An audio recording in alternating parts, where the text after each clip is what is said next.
Airbnb. Yes, exactly. Yeah. Nice. How are you? Very good, thank you. Very Good. good. We just talked a little bit about this book that Henrik translated, and he told me this book doesn't exist in English. It's only in Swedish, right? That's correct. Yeah. Yeah, yeah, yeah. Vägen till fred i Europa. The What did path. I say? Uh, um, The road to peace. yeah. Henrik, Since the title. what's the most important question Okay. that the people need to understand about this book? Okay, so Jeff, we've already presented you to the station's listeners for a while here. Great. So let's just jump right into it. Wonderful, fantastic, good. It's so much at stake at the moment, and most of our questions would preferably be the Swedish situation, because you've already told me and Glenn Greenwald, for instance, about your lifelong love for Sweden and Swedish social democracy in particular. But Yeah. there's so much at stake at the moment with the armament of Germany, the armament of France, and just the other day, some high military official in Great Britain spoke about the Brits having to get used to the idea of a great war with Russia. So it seems like we're sleepwalking into a great war with Russia, with which you have described in this book, for instance, and in many interviews, as both contrary to Europe's interests and totally avoidable. So how do we stop that from happening? Yeah. Well, thanks so much. Great to be with you, and thank you for everything that you're doing to disseminate the idea of peace, and that there's a better way than the one that we're on. You know, I came into the Russia, Sweden, Europe, U.S. Story in a very intense, personal way 36 years ago. 37 years ago, actually, I was found myself as Poland's main economic advisor, outside advisor, in the critical moment in 1989 of the transition from the Cold War to a reunified Europe. And in that context, I watched the events between the US and the Soviet Union and Europe very close up. I was in the room, as they say.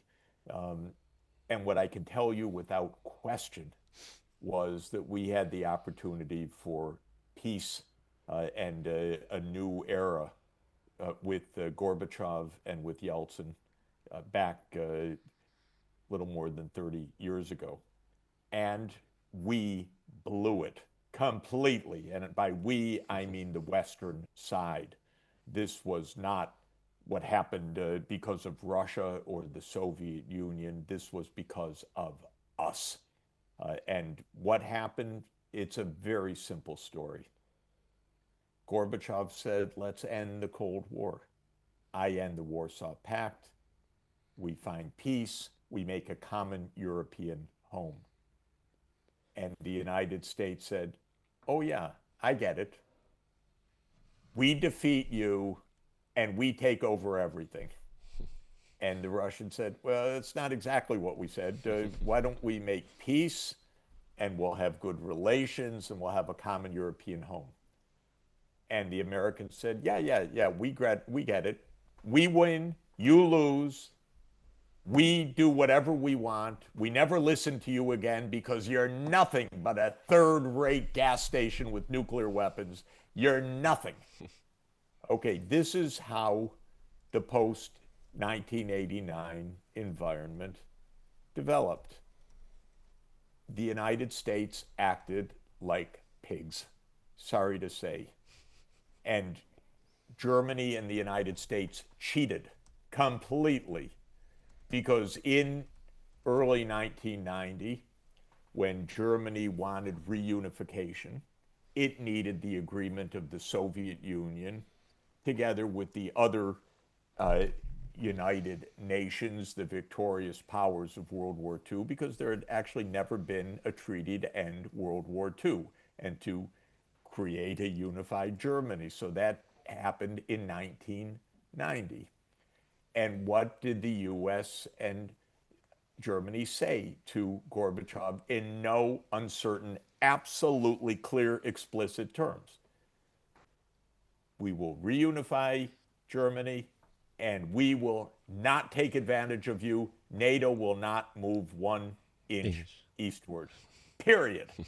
And you know what? Then, of course, the United States is filled with propaganda, with cheats, with liars, and with lawyers who said, oh, no, no, no, we never said that. We didn't mean that. That's not in writing. This is not a treaty. This is bullshit. We promised completely NATO would not, we should have just disbanded NATO at that point. But the idea of the United States was, we run the show. And so the main point to understand why we are right now is not to start in February 24th, 2022 with Russia's, quote, unprovoked attack on the West, but to start back in 1990, 1991, the expansion of NATO in the 1990s, the further expansion of NATO in 2004, the commitment in 2008 to expand NATO to Ukraine and to Georgia, the US-led or US participated, we could discuss, coup in Ukraine in February 2014. Can I interrupt you there, Jeff? Yes. Because the unique with your position as an analyst is that you've been a close witness to some of these events. Yes. And you've already mentioned two of them, because you were in the Kremlin when the Soviet Union was disbanded, mantled. And yes. But you were also literally that day, as you know. Yes, yes. And you have spoken about it before, and you've also said that you were close witness to the Maidan events because you were there, and you were. Can you speak about just a bit very more briefly in detail about that? Yeah, the Maidan events culminated in February 21 and 2020. February 2022, 2014. There were protests. Then the United States got very heavily involved in the protests, with U.S. senators going, we cheer you on, and standing next to the Ukraine far-right forces, and all the things that decent politicians should never do. You don't go to the protests in other countries, especially protests calling for overthrows of government. But the mentality of my country is, we choose your government, not you. And we also have on tape my current colleague at Columbia University, Miss Victoria Nuland, who was the Assistant Secretary of State for Europe at the time, speaking on the phone with the U.S. ambassador to Ukraine in a call that was apparently on an open line, intercepted by Russia and then posted online, where the two of them are just chatting about who will be the next government, the United States choosing the next government. Fuck Europe, she says. Okay. Yeah, fuck the EU. Fuck the EU. Exactly. Okay. So that was that call. And you just cannot make this stuff up. Okay. So in the 21st of February, things had gotten very hot. The U.S. was in bed with the extreme right, with the paramilitaries. The tensions were very high. So three European foreign ministers negotiated with the president of Ukraine on February 21st, 2014, a political resolution. There will be early elections. in the fall of 2014. Until then, President Yanukovych will stay as president. There will be a unity government of some kind. There will be early elections in the fall of 2014. Then, the next morning, the far-right paramilitary forces storm the government buildings in complete contradiction to the agreement that was reached.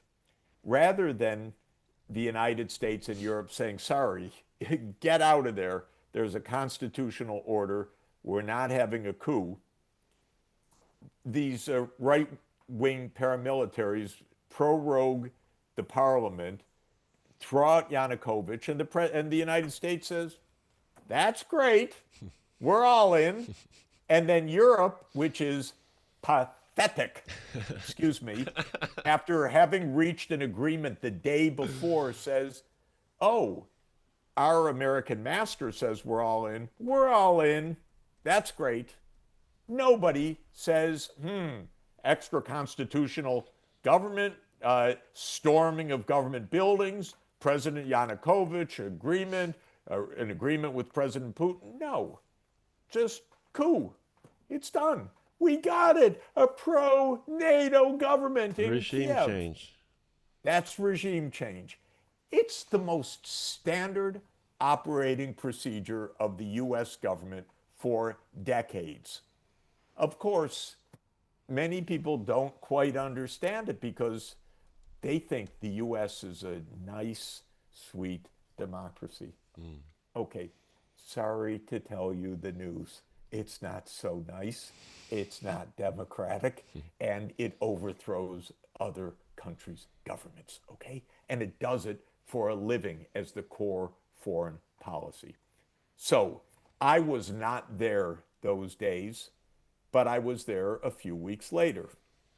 And I was there a few weeks later because the new government called me. Okay, I'm an economic advisor. I was not part of anything, but I got a call. We have an extreme economic crisis. Would you come to meet with the prime minister? I said, okay, I'll go, because I know this region. I advised President Leonid Kuchma in 1994. I've been following events, not closely in the political sense, but in the economy. So I went to Kiev. And when I was picked up by something, one of the U.S. civil society organizations, so-called.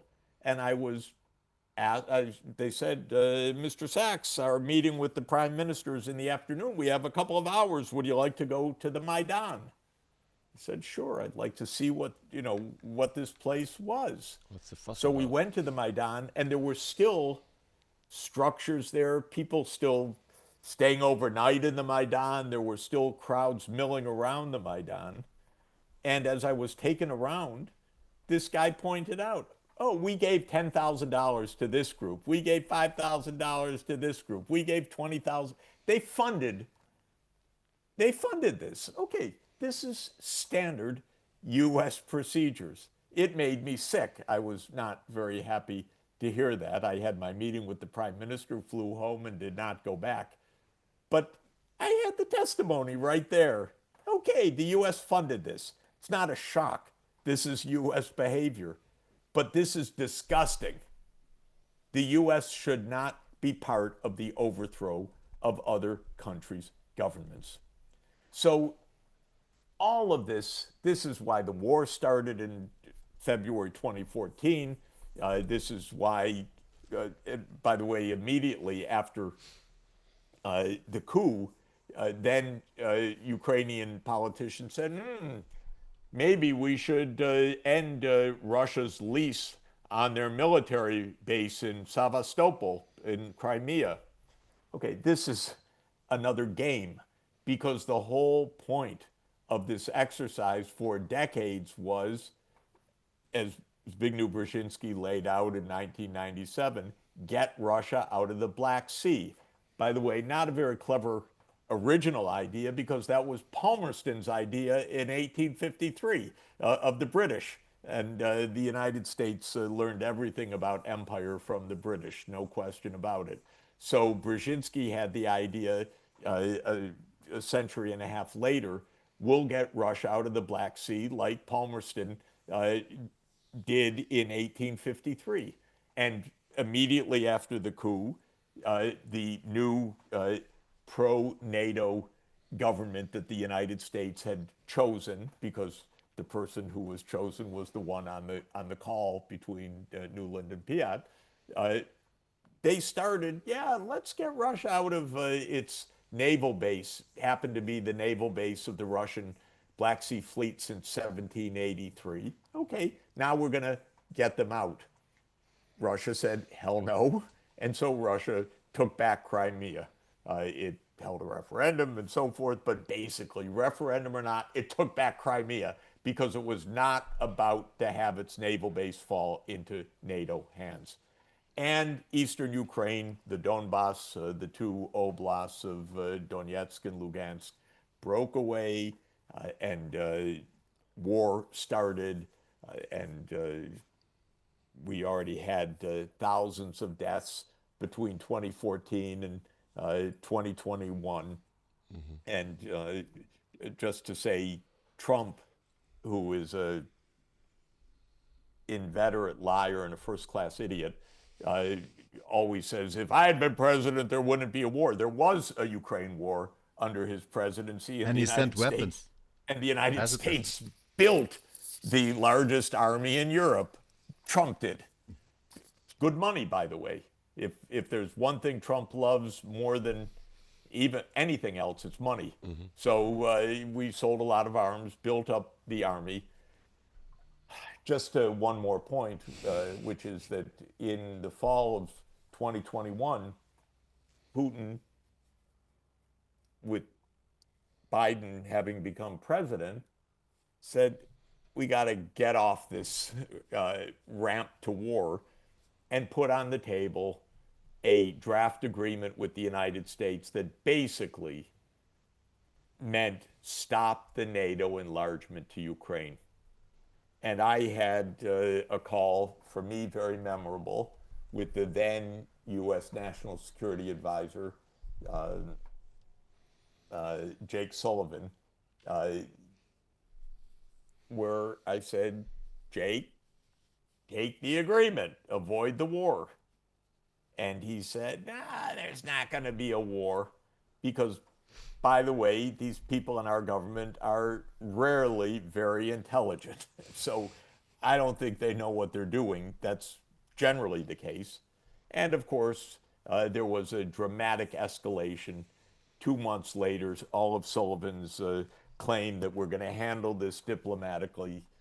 Either he was lying to me or he didn't understand the situation. I have no idea which of the two it was, or some combination of the two. But we provoked this for 30 years according to a plan to take over Ukraine, because that would render Russia a third-rate or a fourth-rate power. And that was Brzezinski's whole point in the 1990s. What do you say to people who say Russia is going to take more territory, more countries if we don't stop them in Ukraine? What's your best argument to those arguments? Well, the argument that I just gave, which is that Russia was not out to recreate its empire or to take ground. Russia was doing what it always has done in history, which was trying to keep a safe buffer between a militarized West that has repeatedly invaded Russia and the Russian homeland.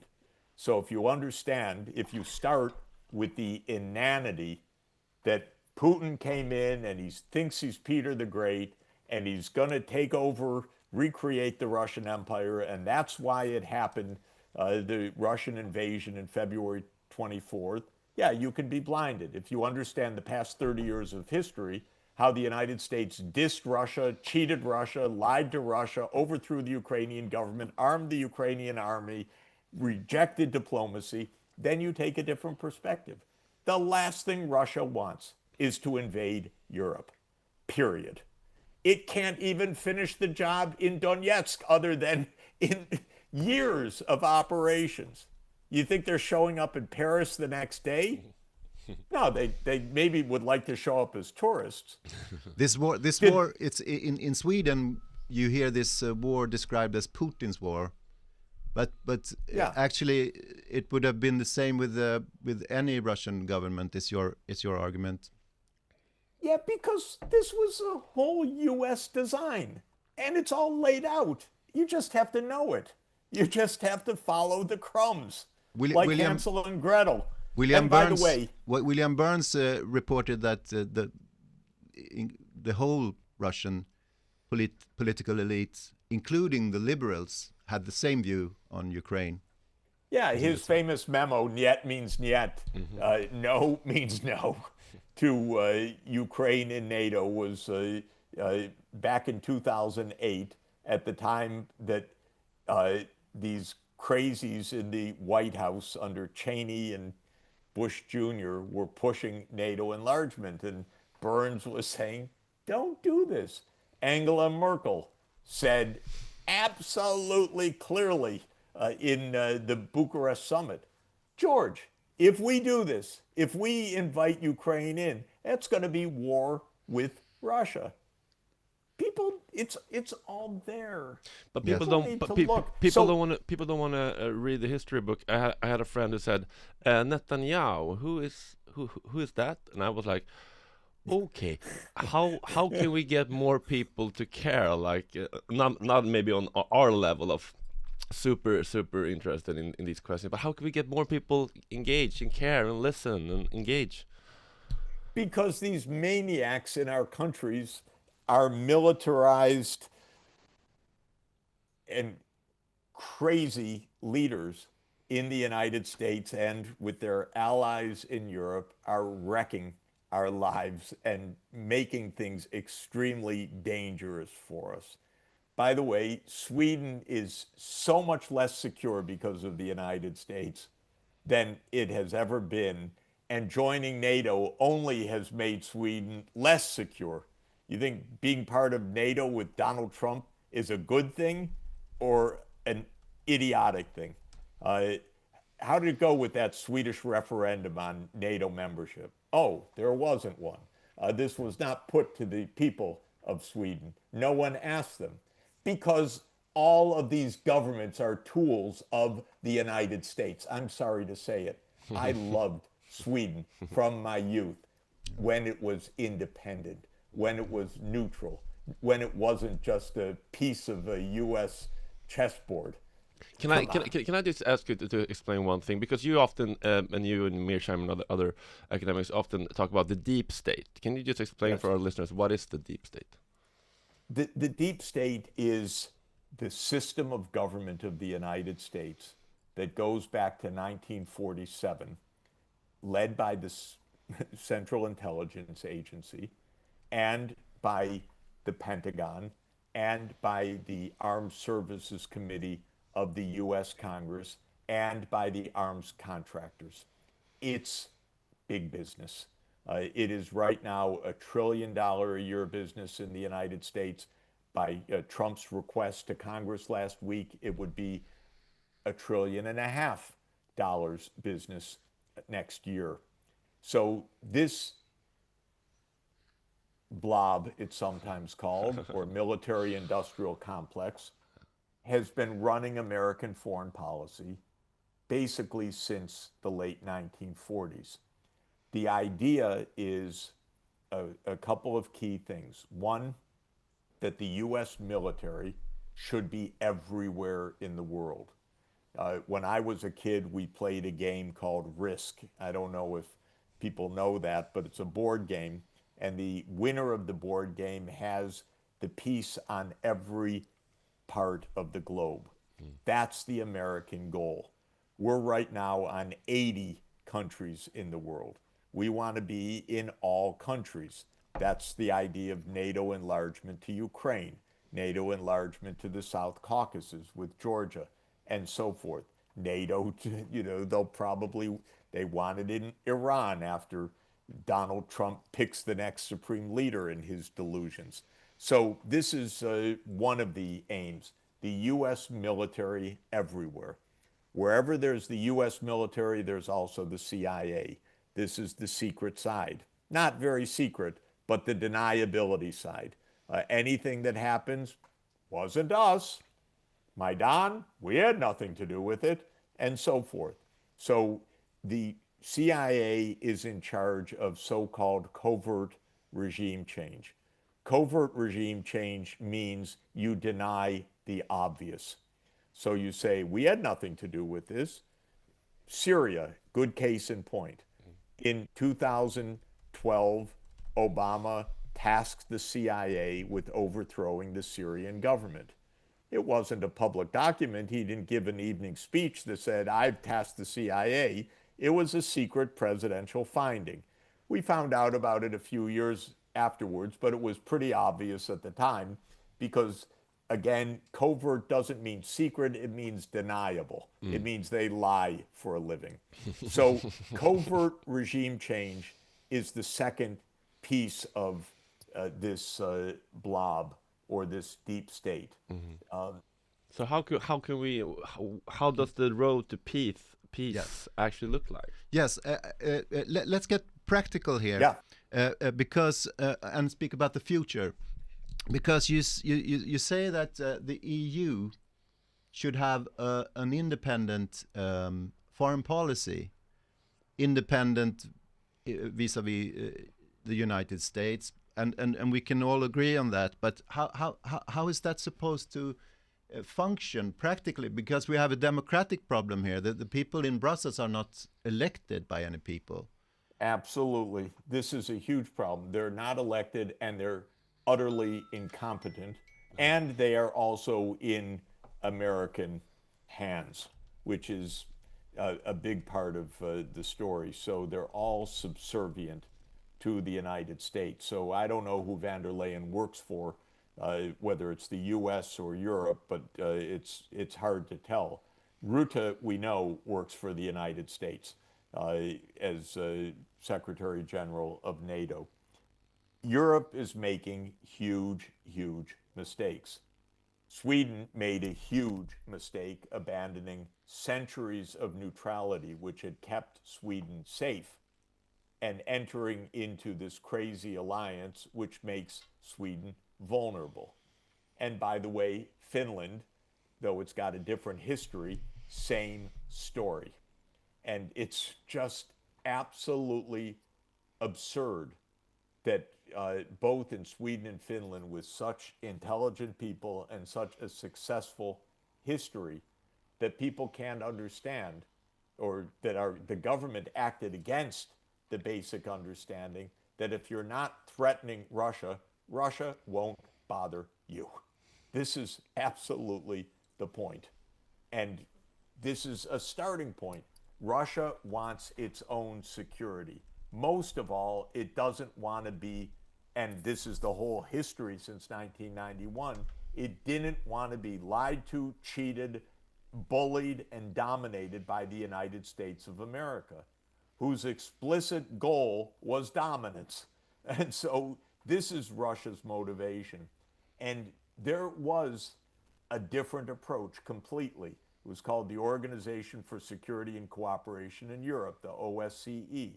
The OSCE, which was part of the Helsinki Final Act, said that the key to European security is the concept of inclusive security.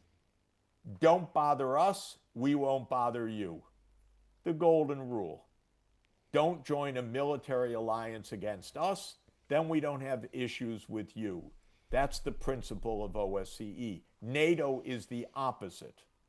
NATO's principle is we are together against you.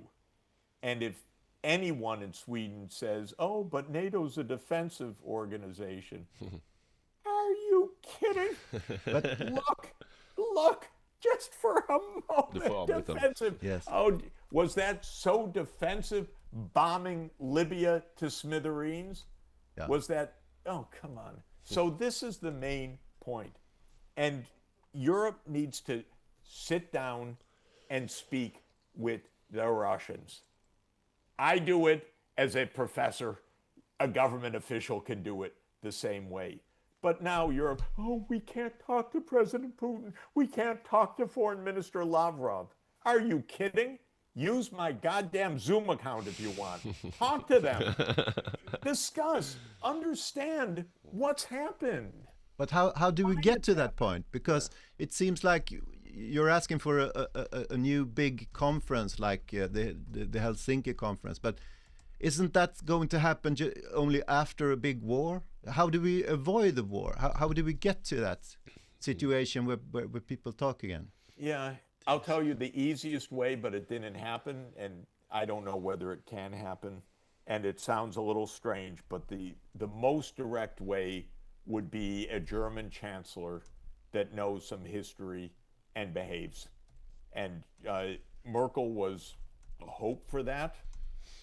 By the way, Europe was saved by Ostpolitik decades ago when Willy Brandt understood that, and Helmut Schmidt and Helmut Kohl all understood that. And Olof Palme.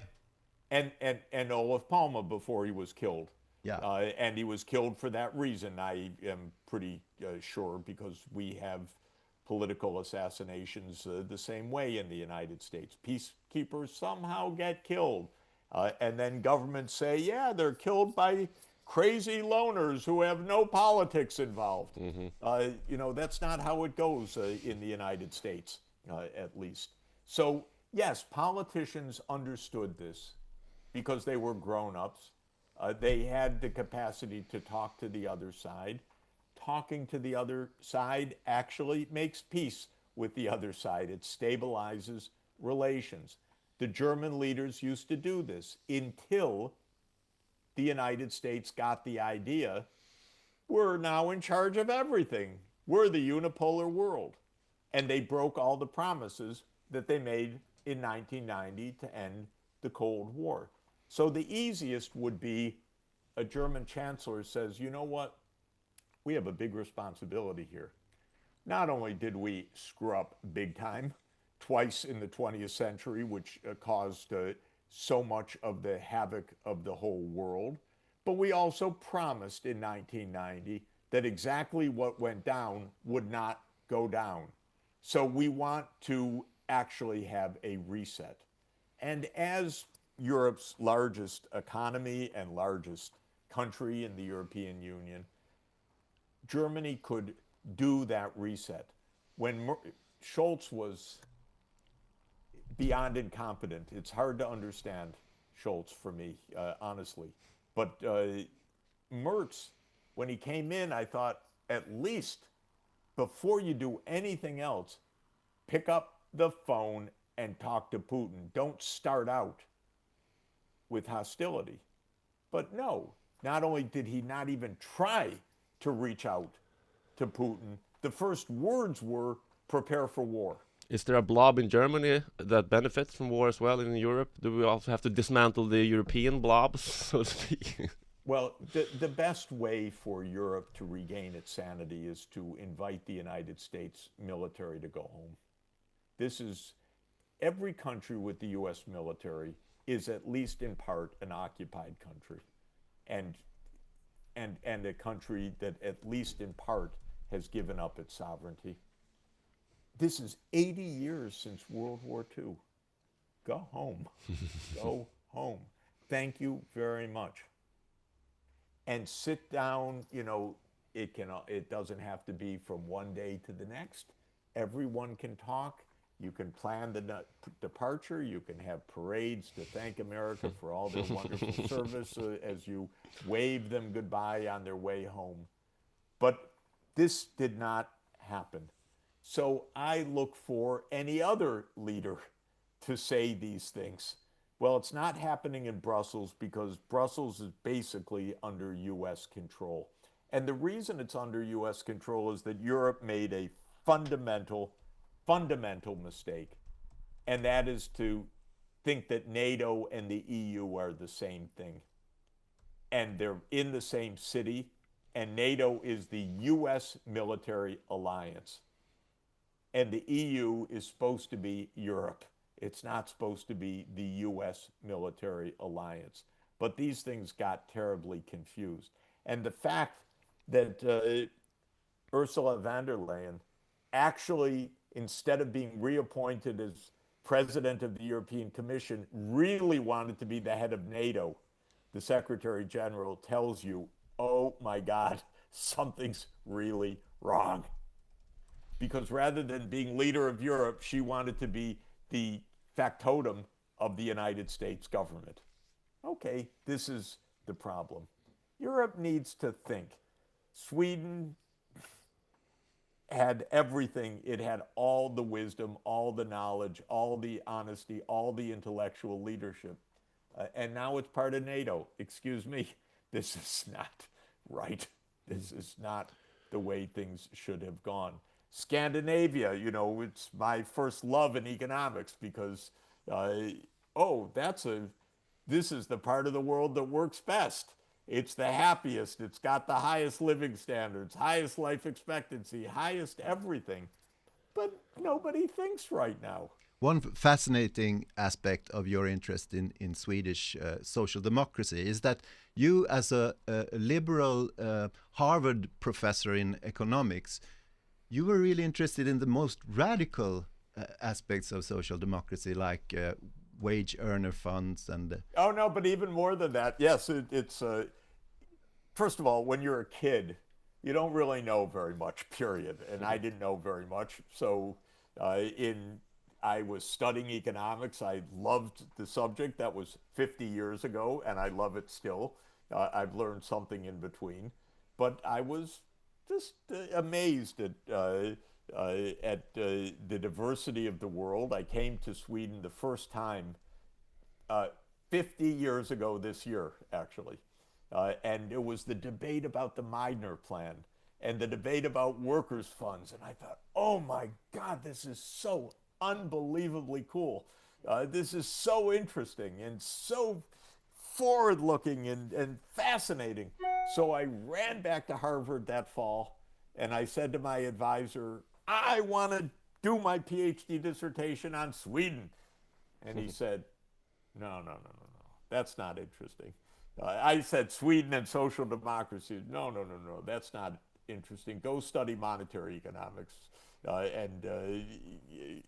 Okay, I learned something about monetary economics, but I was absolutely steered away from these big questions of social democracy and so forth because I was advised by a liberal in the European sense, a conservative in the American sense, advisor who wanted me to study market economics, not the innovations that were taking place in Sweden at the time.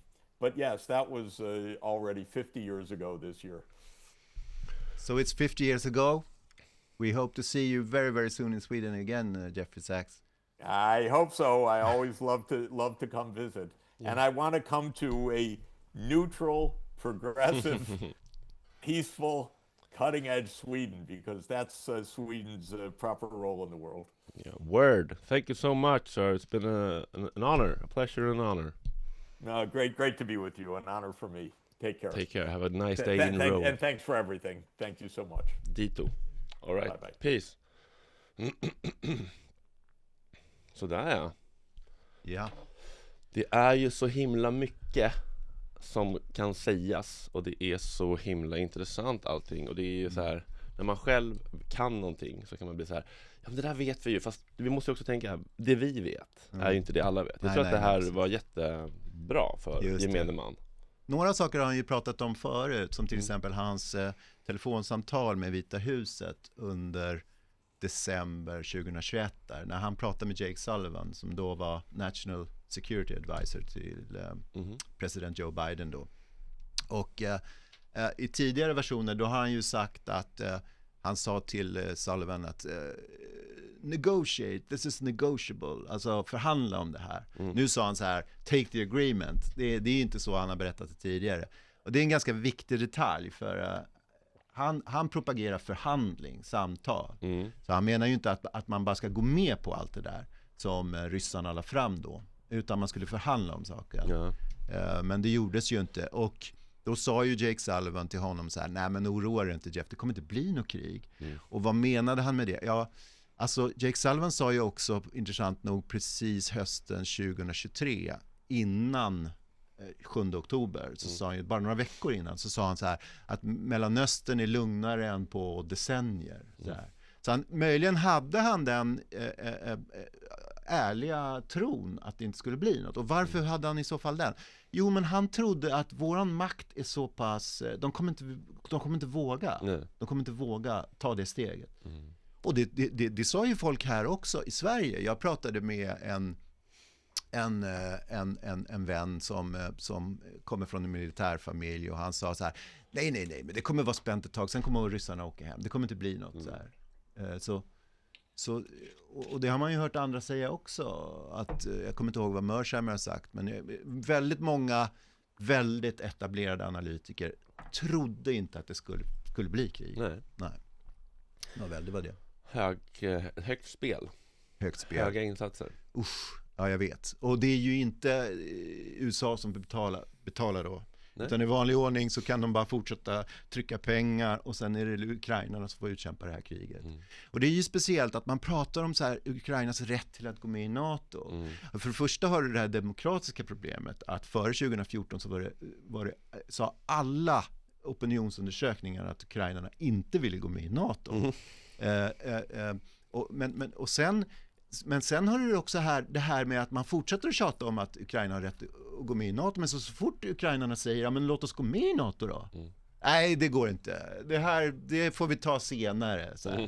Så de får utkämpa det här kriget med sin befolkning och betala det extrema priset, oåterkalleliga priset.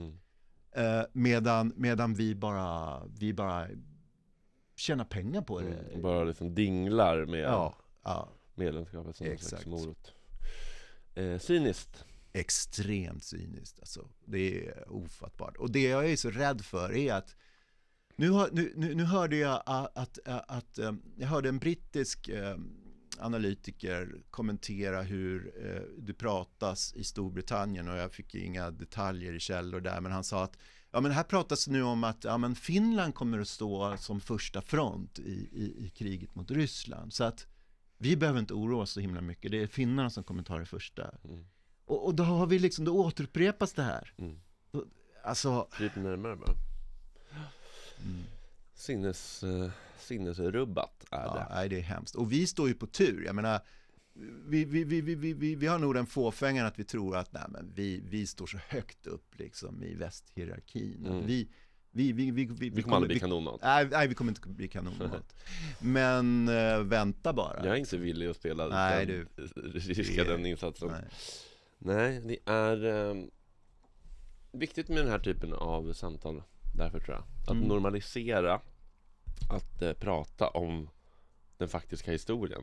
Ja. Och vägra låta sig tystas. Det låter banalt, men det är fan så. Jag hade velat ha mer praktiska idéer och tala om framtiden med Sachs. Men det är ju väldigt lätt att säga. Jag menar, sånt gör han kanske hellre i skrift. Och det är ju naturligtvis väldigt men det svårt. Kanske inte heller riktigt är hans jobb. Hans gebit är väl att analysera och berätta om historien, hur det faktiskt har varit och sin syn på det. Sen lösningen, det är lite som en journalist som rapporterar från krig. Men ska kriget sluta då? Men där tar faktiskt mitt uppdrag slut. Jo. Men han är ju å andra sidan väldigt, väldigt bra på att prata om ekonomin. Alltså, hans stora argument för fred är ju att att alla tjänar på det. Utom möjligen vapenindustrin. Ja.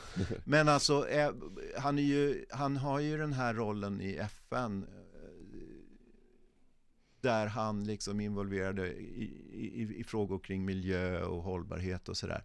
Och ekonomin har han ju sen ett livskarriär med liksom. Och han pratar ju om hur Europa vinner på fred och förlorar på krig. Och även historiskt då. Men han kommer liksom, han får inget utrymme. Trots att han har de meriterna. Han har ju varit och pratat i något litet liksom, inte stor plenisalen. Han hade, det finns ju något tal på YouTube.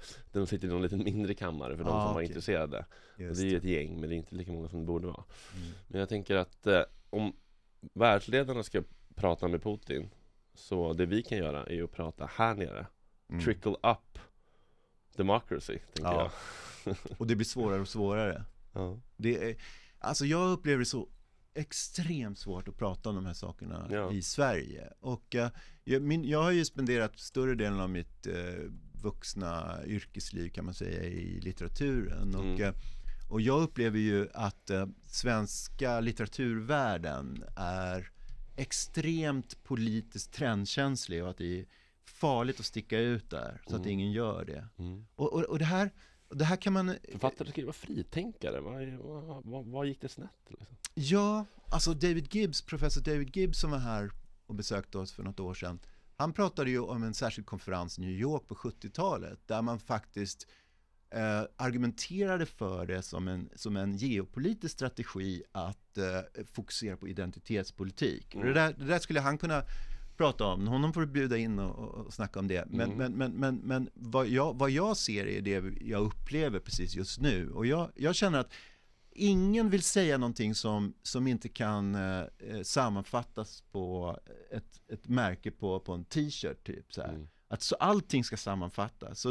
Och priset man betalar då är att man inte kan sära på saker. Som till exempel utrikespolitik, inrikespolitik eller lokal politik, storpolitik. Du gillar inte Orbán därför att han har... Jag vet ju så lite om Ungern. Men bara hans politik när det kommer till Israel-Palestina gör att jag aldrig skulle kunna ställa upp och rösta på en sån som Orbán. Men å andra sidan är jag svensk medborgare och man måste liksom sära på de här sakerna. Han är tillsammans då med slovakiska ledaren Fico då, som är socialdemokrat.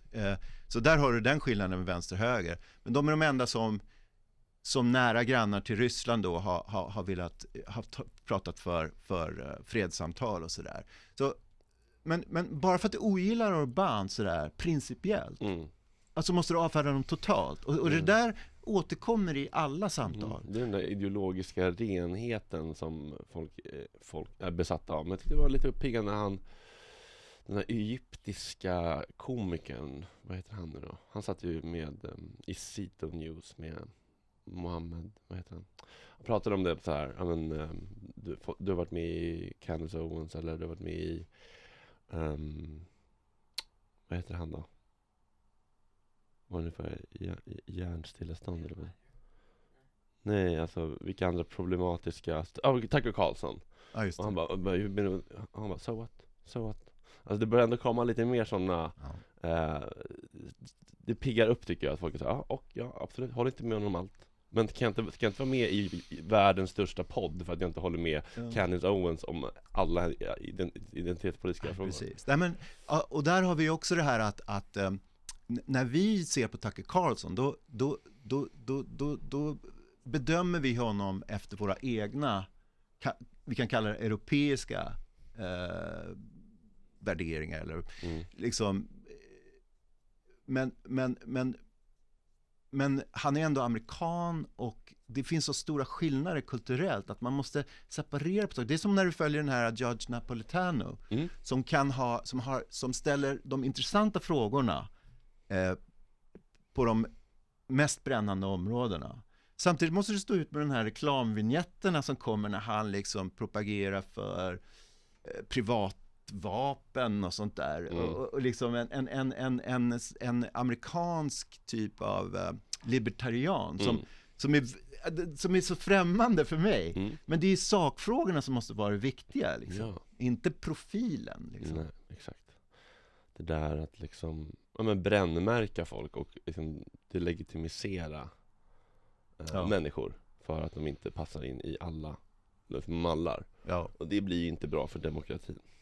Nej, och priset är ännu högre. Alltså, skulle vi hamna i ett storkrig i Europa, då är det alltså total katastrof. Då skulle vi liksom bara... Och där är fan alla jävla journalister, opinionsbildare och människor som inte använder sin plattform till att liksom möjliggöra de samtalen. De är fan medskyldiga.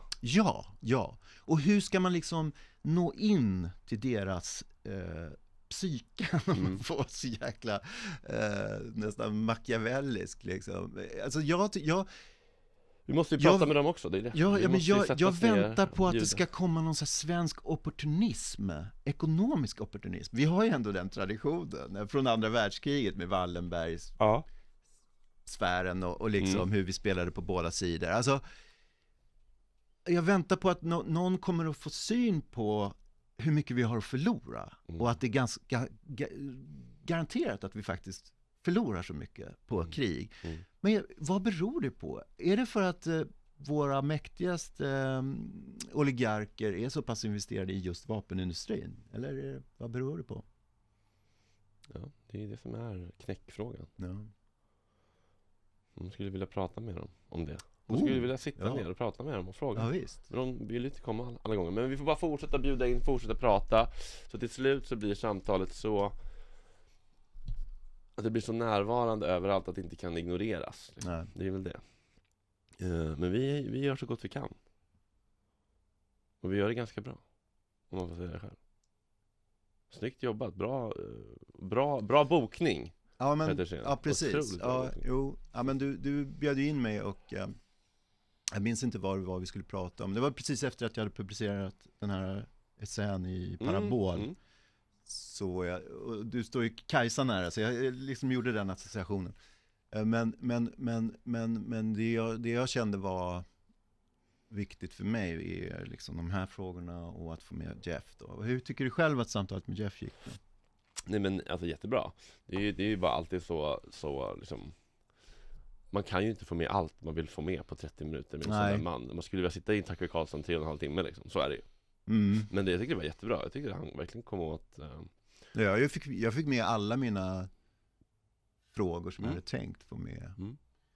Men jag hade velat fråga, hur kan det bli fred i Palestina? Hur ser vägen dit ut? Ja. Han tror ju på tvåstatslösningen. Ja, precis. Ja, men det är ju absolut en sån fråga för honom. För att där har man ju väldigt viktiga och argument att lyssna på som talar för helt andra lösningar. Men han gör ju den bedömningen av rent praktiska skäl. Men det hade vi absolut kunnat prata om. Men nu var det ju liksom den här boken som verkligen. var... Nej, men det var inte rätt, det var inte läge. Det var skitbra. Jag tyckte det kändes stringent. Agge, vad tyckte du som kanske inte är lika intresserad till vardags? Kanske inte lyssnar på 2 Sachs intervjuer om dagen. Jag tycker det är jättespännande. Ja, vad kul. Han har ju ett fängslande sätt att prata på liksom. Och energin är där på ett jävligt internationellt proffsigt sätt. Det kan vara asball. Men han pratar ju verkligen på ett sätt som jag tycker att det känns inbjudande. Men det ska bli spännande att se om det här når lite utanför den vanliga liksom. Den Sachs vi fick idag var ju den här lite agiterande. Han kallar europeiska politiker för patetiska. Ja, bullshit. Han har höjt tonläget lite. Ja, precis. Han har lite olika humör. Ja, det är kul. Det är kul. Jag frågade min svärmor så här, vad tycker du att jag ska fråga Sachs? Och då sa hon så här: ställ den här frågan. How do we get rid of all the billionaires? Det var en väldigt direkt fråga som hade varit roligt att höra något svar på. Det är intressant med att han är den här Harvard-professorn som har de här meriterna som ekonom, men har det här intresset för radikal socialdemokrati. Det är jävligt.